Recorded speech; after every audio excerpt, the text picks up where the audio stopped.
Halo, Assalamualaikum warahmatullahi wabarakatuh.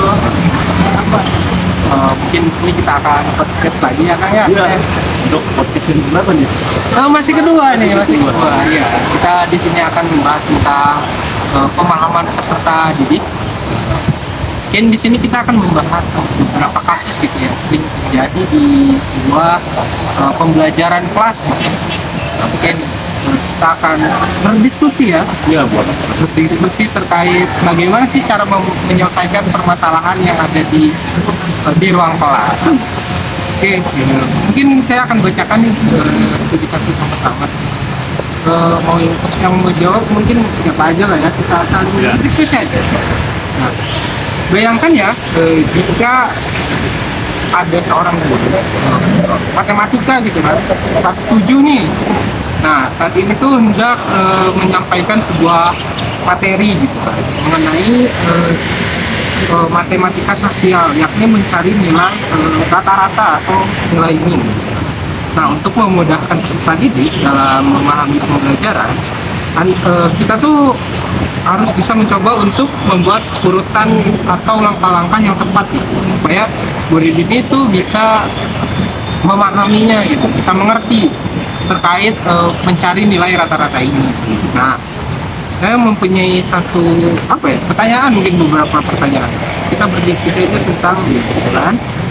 Menurut Anda apa yang membuat peserta didik itu mampu mengerjakan dengan baik pada percobaan yang kedua, pada di kelas gitu ya?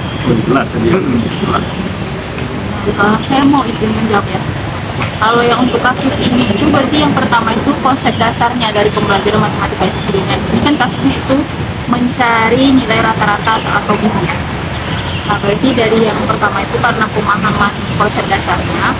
Nah, jadi ada beberapa faktor yang kenapa sih dia bisa menyelesaikan permasalahan masalahnya. Yang kedua itu dia udah bisa jawab. Bahkan dia cuma dikasih tahu alurnya sih yang bagian pertama. Itu peserta didik ini sudah mengerti prinsip dasarnya bahwa nilai rata-rata itu diperoleh dengan menjumlahkan semua data dan dibagi dengan jumlah datanya tersebut. Terus dengan pemahaman yang sudah dimiliki peserta didik, mereka itu mampu menerapkan konsep ini.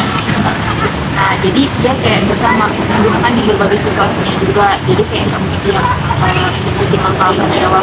Kayak konsepnya aja dia udah tahu gitu.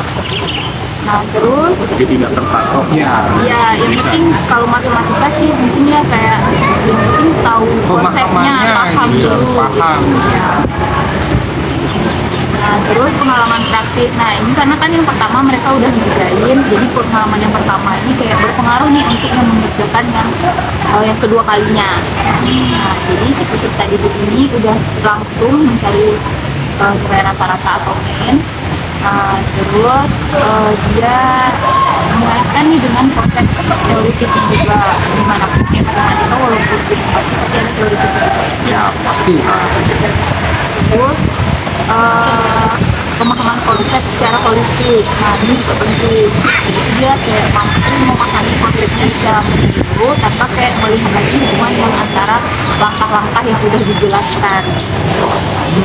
Nah, jadi si peserta didik ini ngikutin aja nih langkah-langkah yang tadi gitu, tanpa mikirkan cara lagi. Itu kayak udah ada nih contoh yang pertama gitu. Tapi kan kalau misalkan ada kasus yang mungkin sedikit berbeda, itu kalau kita mengikuti langkah-langkah kan nanti kasusnya beda, itu gimana ya? Nah, iya. Makanya dia tadi nggak terpatok sama si ini langkah-langkah yang penting, dia udah paham dulu si konsepnya ini. Nah, kebetulan kan ini tadi kita bahasnya yang mencari nilai rata-rata. Oh iya. Kalau kasus ini juga untuk mencari nilai rata-rata besar dari pemahaman untuk seperti progres ini. Jadi misalnya ada permasalahan rata-rata nilai Dan rata nilai penduduk misalkan ya. ya, misalnya itu juga bisa tuh. Oh, bisa ya.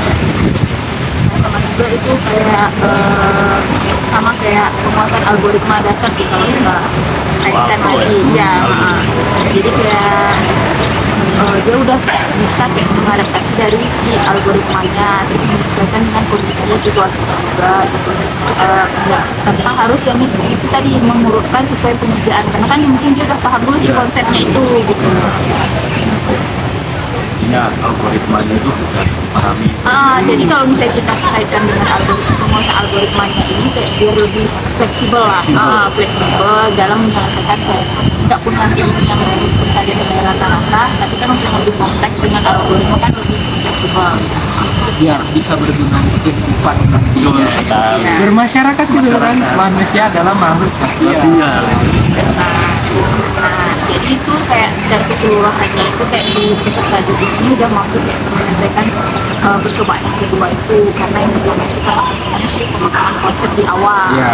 Terus dia udah yang percobaan pertama, jadi itu kayak kita ambil di pengalamannya, terus dia juga tadi di pemahaman holistiknya, terus jadi kayak udah bisa nih dia memecahkan si masalah ini gitu. Dan juga kayak kalau dikaitkan dengan yang lebih kompleks yaitu dengan menggunakan si algoritmanya. Jadi kalau ini kan masih yang karena masih kelas jadi ya masih Tujuh, mungkin ya. belum terlalu yang kompleks banget gitu. Betul sih, pas SMP belajar seperti ini juga masih yang Ya, jadi sederhana. kalau dari kasus ini, tapi kalau misalnya kita kaitkan lagi ke yang lebih luas, kita kayak pasti gunain algoritma kayak dia nggak ribet, jadi nggak terlalu susah. Namun mungkin ada pertanyaan mungkin teman gitu. Nah, kalau misalkan kita sebagai calon guru kan ya, kita kan ada di program PPG kan. Nah, dalam kegiatan belajar yang seperti metode di atas nih, nah, gimana sih cara diterapkannya? Kita tuh bakal kayak gimana gitu? Kita berandai-andai saja kalau misalkan kita ngajar Menjadi guru. ngajar di kelas gitu, ada kondisi seperti ini. Jadi sebagai guru mengajarkan tentang yang tadi berarti ya. Oh, jadi bisa saja seperti terdapat seperti tadi data penduduk. Nah, data penduduk disajikan oleh guru tersebut lewat proyektor di kelas. Lalu siswa bisa melihat tuh apa namanya angka di data penduduk tersebut.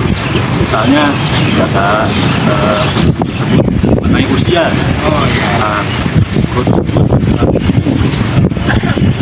supaya siswa itu coba cari rata-rata usia dari penduduk tersebut. Karena ada 50 penduduk dan pada saat itu siswa juga bisa langsung itu bisa Konsepnya sederhana tapi apa ya, dapat dipahami oleh peserta didik. Iya. Kan? Kalau misalnya ini kita kaitkan dengan metode ya, Ya. karena kan kita bahas metode dalam pembelajaran. Kalau dari kasus ini itu menggunakan metode yang berkisar pada peserta didik itu apa? Student centered learning. Nah, iya benar. Jadi si gurunya ini cuma sebagai fasilitator. Nah, yang ini kan ya daripada soalnya sih utamanya pasti si peserta didik gitu. Nah, terus juga kan di sini si peserta didiknya kayak lebih aktif tuh, dia mengerjakan sendiri. Nah, walaupun dari awal cuma dikasih tahu kayak langkah-langkahnya. Terus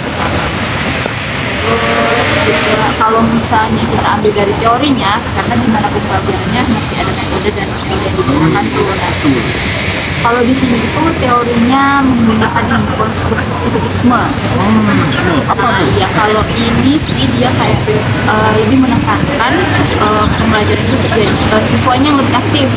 Jadi kayak dia membangun pemahamannya sendiri melalui si pengalaman yang pertama tadi pengalamannya itu refleksi sama interaksi dengan materi. Kalau ini berdasarkan teorinya.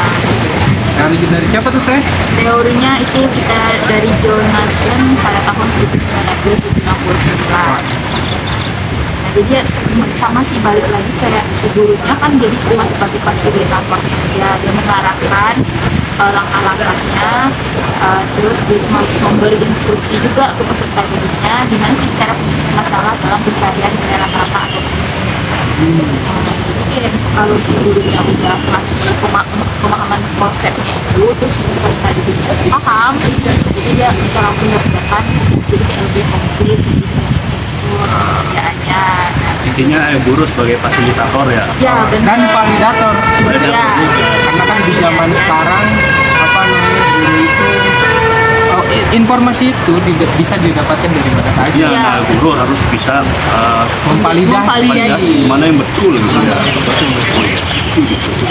Jadi kan makanya pada saat pengerjaan yang kedua itu dia udah tanpa melihat lagi tuh di awal mereka sudah paham dan sudah pasti dapatkan hasilnya lah gitu karena itu pemahaman sih.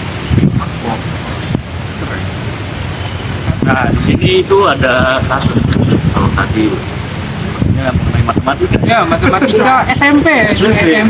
Nah, di sini ada kasus di mana Rina. Nah, Rina itu seorang guru di kelas 1 SD. waduh, SD ya? SD. Wah, Betul, SD. tadi banget SD kan ya. Mm-mm. Nah, bagian besar peserta didiknya itu belum bisa bertemu dengan lancar. Rina sedang memikirkan cara yang sesuai untuk membantu ya peserta didik dan merasakan tentang belajar mengajar tadi ya, itu dengan lancar. Calistung lah ya, calistung. Karena masih kelas 1 ya. Nah, pertanyaannya itu akan kayak ini apa yang dapat Rina lakukan untuk membantu peserta didiknya sesuai dengan harapan sosial. Mungkin ini yang saya jawab ya saya. Pertama-tama karena itu kan masih umur 6-7 tahun ya, masih usia anak-anak untuk bermain gitu kan. Alhamdulillah, ya. Bermain. Mungkin seorang guru itu atau Rina ini dapat memanfaatkan sifat responsif kepada anak-anak gitu dalam proses pembelajaran yang melibatkan unsur permainan gitu. Kayak misalkan apa? Kalau dulu kita tuh lidi-lidian tuh yang tambah-tambahan gitu kan. Atau Kita mungkin ini pakai jari. pakai jari gitu kan. Kalau sekarang udah ada metode hitungan jari tuh. Iya. Wah, nah itu. Nah kayak gitu. Sambil menerapkan metode bermain gitu pada anak-anak. Karena kan itu anak-anak SD kan masih apa ya? Masih awam untuk sekolah. Mungkin ada Lagi aktif-aktifnya juga. aktifnya juga gitu. Masih lucu-lucunya lah ya. Masih gitu. Terus ada juga nih yang cara kedua yaitu dengan pendekatan visual dan interaktif. Mungkin anak SD kan sebenarnya anak kecil tuh seneng lihat video-video animasi yang lucu. Gitu. Contohnya tuh Cocomelon. Wah, itu tuh channel favorit ya. Betul. Bagi saya yang mungkin udah tua juga masih suka nonton gitu ya. Tapi itu menarik sekali gitu untuk proses belajar gitu, terutama pada anak-anak. Terus ada anak sukanya mengenai visual yang Oh, gitu betul. dan juga bermain. Karena masih bermain. Saya juga merasakan seperti itu. masa perkembangan imajinasi yang sangat luar biasa gitu kan. Terus mungkin ada juga nih langkah yang ketiga. Langkah yang ketiga ini memberikan apresiasi nih. Jadi kalau misalkan ada seorang murid yang mungkin bisa tambah-tambahan 1 sampai 100 gitu kan. Nah, kita tuh guru tuh harus bisa mengapresiasi walaupun hasilnya tuh tidak sesuai yang kita pikirkan, tapi apresiasi ini tuh dapat prosesnya membentuk gitu ya. dapat membentuk sebuah karakter yang bagus gitu buat anak gitu, kayak dihargai oleh rekannya, oleh gurunya gitu, Wah, dan pasti menciptakan senang banget. sebuah lingkungan pembelajaran yang seru gitu ya. Betul sih. Jadi dia lebih percaya diri Ya, juga, lebih. dipujinya juga sama gurunya, oh dia bisa gitu. Sama teman-temannya juga Keren gitu kan. Keren sih. Pasti akan membentuk karakter siswa yang lebih karakter gitu ya. Mungkin tadi kan baru saat ini ya tinggal lapang lah ya. Mungkin saya akan tempat itu yang kasus Rina tadi harusnya tuh Rina tuh bisa mendorong gitu ya, mendorong kegiatan kelompok. Kalau anak kecil kan senangnya bermain gitu kan, Apalagi berkelompok ya. berkelompok lagi kan. Nah, kayak gitu, dan tidak kalau bisa nggak membeda-bedakan. Nah, setuju sih. Iya. Itu kalau itu mungkin di pesantren. Ya. Kalau kita kan ini ya ini secara normalnya lah, biasanya biasanya di negeri kan. Soalnya itu kayak gitu, kayak kelas 1 tuh pernah di kelompok itu buat belajar gitu, walaupun pembelajarannya itu sederhana gitu. Kayak misalkan mengenal lingkungan. Nah, Piket ya, piket ya. piket kayak gitu. Wah, sama tuh sama teman-teman ya. Bisa saling bercanda, tapi ya ada arahannya juga. Ada esensinya gitu ya. Ada esensinya. Jadi terkenang gitu ya, kayak sekarang gitu lah. Terus mungkin ada juga ini apa namanya, seorang itu harus bisa memantau perkembangan potensi setiap siswa, karena kan karakter siswa itu berbeda ya. Betul. Ada yang mungkin ada yang pendiam, Ada hyperaktif gitu ada ya. yang aktif. Bagaimana gitu ya, caranya seorang guru itu bisa meningkatkan potensinya masing-masing gitu kan. Ada yang suka seni, ada yang suka matematika gitu Ada yang kan, suka main bola. main bola gitu. Wah, nah itu tuh mungkin guru itu bisa apa ya namanya, menerapkan pendekatan secara individual kayak gitu terhadap siswanya untuk mengembangkan semua potensi para siswanya kayak gitu. Setuju. Mungkin kalau yang di bagian individu ini kayak si gurunya, si Rina tadi itu kayak harus lebih ekstra, karena kan ya dibanding kalau anak kelas 1 itu dari satu misalnya ini kayak Kang Davi sama Kang Rehan, mungkin dari Kang Rehannya sekali diajarkan itu kayak langsung paham. Oh ini 1 sama 1 2 loh, sedangkan mungkin di bagian lain Iya. mesti ada entah 2 kali doang, 3 kali baru paham. Jadi kayak lebih butuh kita sabar juga Iya. ya gitu, karena masih kelas 1 itu. Berapa kali repetisi gitu. Iya. Benar. Pengulangan siklus gitu ya. Iya. Waduh, tapi ya itulah namanya pendidikan gitu.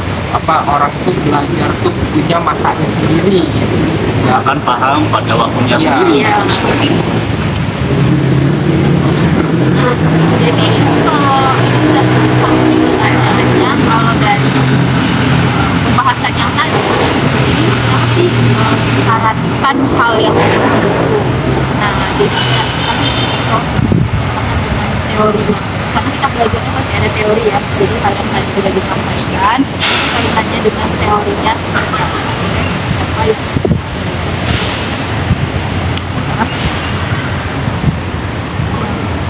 nah mungkin pun juga tadi kan ada yang bermain tuh. Oh, Bermain. Kalau bermain tuh ada teorinya dari Piaget. Kan ini gimana bacanya ya? Sorry. Kayak bukan Karena kita Indonesia, jadi Indonesia, ya jadi- kita pijat atau apa kita kurang paham ya, mohon maaf dalam kesalahan katanya. Nah itu ya. Nah, pada tahap operasi ini menekankan pentingnya interaksi aktif anak dengan lingkungan. Jadi lingkungan itu sangat berpengaruh terhadap pendidikan anak. Ada juga media pembelajaran visual dan interaktif. Itu apa namanya, teori ini tuh menekankan bahwa beberapa individu belajar lebih efektif melalui stimulasi secara visual, kayak Cocomelon, terus ada kartun tuh yang apa ada kartun yang bervisual gitu yang ya. Tentang pendidikan ya, Upin Ipin juga itu Betul gitu. termasuk salah satu apa ya, animasi yang bisa menjadi sebuah pendidikan anak. juga gitu, karena ada di sana ada sebuah pertemanan gitu kan, ada pendidikannya juga dia sekolah ya. ya, terus juga ada ini. Nah untuk teori motivasi intrinsik dan ekstrinsik, nah maksud apresiasi terhadap usaha peserta didik ini sesuai dengan teori motivasi yang mengakui pentingnya penghargaan yang positif. Jadi setiap anak melakukan suatu pencapaian gitu, kita tuh ya mungkin harus apa namanya, Harus beri reward gitu, atau hargai gitu ya. kalau kita biasanya tuh seneng banget gitu kalau misalkan udah dapet apa gitu dikasih coklat gitu kan, oh seneng kan kayak gitu Banget ya, sih. seneng ya. Kalau yang ada lagi tadi yang keempat itu tentang kelompok sama kolaboratif. Nah kalau itu tuh dia melalui teori konstruktivisme. Nah itu berarti nyambung lagi ke kasus yang iya. pertama. Nah jadi karena dengan adanya kelompok maka kolaborasi itu kan mencerminkan si teori ini gitu. Jadi kayak peran aktifnya si anak tersebut, jadi mau belajar enggak gitu. Karena kan kalau sendiri-sendiri kalau anak kecil kayak lebih kurang ya, Kurang, makanya ya, dia lebih ya. suka kalau oh ini nih belajar kelompok, oh begini gitu. Karena sambil bermain lah kalau untuk si anak-anak kelompoknya seperti yang tadi, apalagi matematika ya, Wah. karena kebanyakan anak susah belajar matematikanya.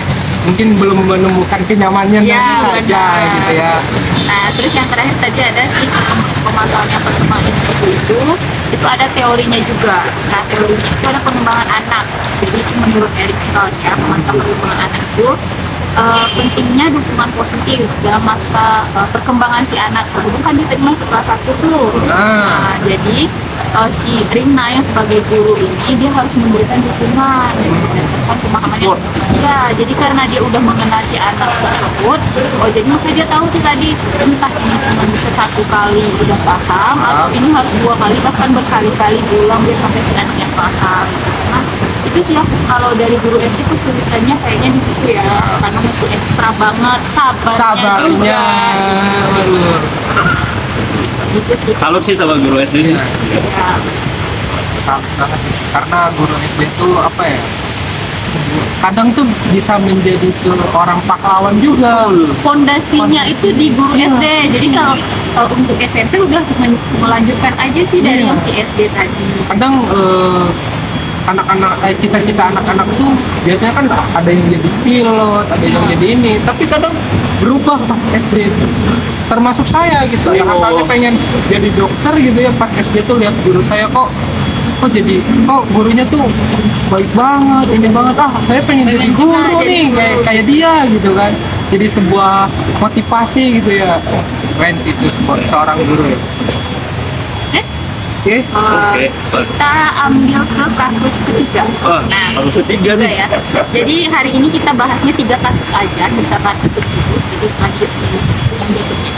Kalau kasus ketiga ini itu Made adalah seorang guru yang mengajar di sekolah negeri di wilayah Bali.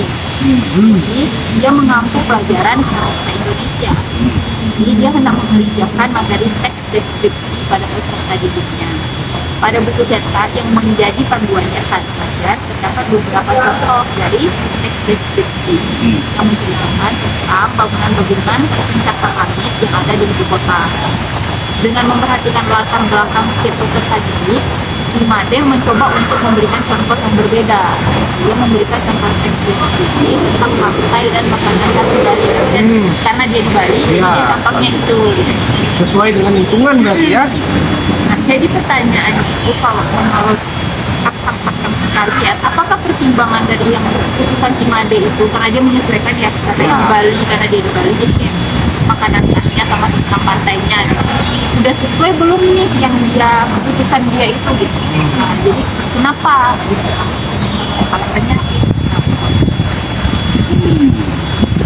Ya, itu dijawab ya. Boleh Kang, boleh Kang. Jadi kalau dilihat dari kasus tadi sih itu bagus banget sih yang diambil oleh Made. Ya, jadi misalnya Made itu memberikan contoh pencakar langit yang ada di Jakarta ya biasanya. Tapi dia tinggalnya ada di Di Bali. Bali dan siswanya juga pasti dari Bali kan ya. Hal tersebut mungkin bagi siswa itu akan sulit membayangkan kapan Jakarta itu apanya gitu. karena mereka juga nggak lihat kali ya, jadi oh bisa jadi karena mungkin tersebut. Iya, saya juga sepengetahuan saya di Bali tuh nggak boleh ada yang candi-candinya. Tingkat Tingkat bangunan bangunannya tuh nggak boleh ada yang lebih tinggi gitu dari tempat penyebelahannya kalau nggak salah ya. Betul betul. Hmm. Ya, jadi hal tersebut betul dan si Made itu memberikan contoh mengenai makanan atau Sama pantai yang ada di pantai, Bali. karena Ya, udah Hal ada di tersebut merupakan hal yang bagus banget dan benar banget sih karena kan menurut teori lagi nih Dari siapa nih Kang? dan teorinya ini sama konstruktivisme lagi. Waduh. Nah, kali ini oleh Vygotsky dan pembelajaran yang efektif itu terjadi ketika materi pelajaran itu disajikan dalam konteks yang berbeda begitu. Nah, makna ini dalam arti bahwa sesuaikan dengan tempat tinggal atau lingkungan siswa. Ya, mirip lagi seperti yang kasus dua tadi. Dan oleh karena itu apabila diberikan contoh sesuai dengan lingkungan siswa itu, maka siswa yang tadi di Bali mengenai makanan Bali akan mudah untuk menggambarkannya. Karena itu deskriptif. Nah balik lagi nih sebelum ke bahasan jauh berarti itu dia udah memakai juga namanya prinsip relevansi dan kontekstualisme dalam pendidikan. Jadi kayak udah menyesuaikan karena berhubung dia di Bali, dia menyesuaikan dengan pengajar pantai sama makanan khas Bali, nggak yang oh mungkin gunung dia mau cari Enggak. atau tadi itu kan apa yang cakar lagi gedung cakar lagi nggak ada karena Ya, benar. jadi ini juga termasuk prinsipnya pembelajaran ya, Ya. relevansi. Apalagi ada yang mau nambah lagi? Kalau saya ingin menambahkan lagi sih. Ah, Jadi masih berkaitan dengan teori konstruktivisme ini. Nah, dengan demikian pembelajaran dengan menggunakan budaya siswa seperti yang dilakukan oleh Made dalam kelompok ya, dapat memberikan kesempatan bagi siswa untuk membuat koneksi yang lebih dalam dengan masuk dari pembelajaran. misalnya hal tersebut sudah dapat dibayangkan untuk Made dulu, maka setelah berjenjang-jenjang akan lebih lagi mengenai topik lain. Lebih dalam gitu ya, gali materinya tuh ya. Oke, mungkin tadi tuh kita membahas apa namanya studi kasus ya. Yang Betul. yang si Made itu merupakan sebuah keputusan yang tepat gitu. Tepat banget. Karena apa namanya mengajarkan tentang lingkungan yang ada di sekitarnya. Gitu. Jadi tidak terpaku oleh lingkungan yang lain. Betul.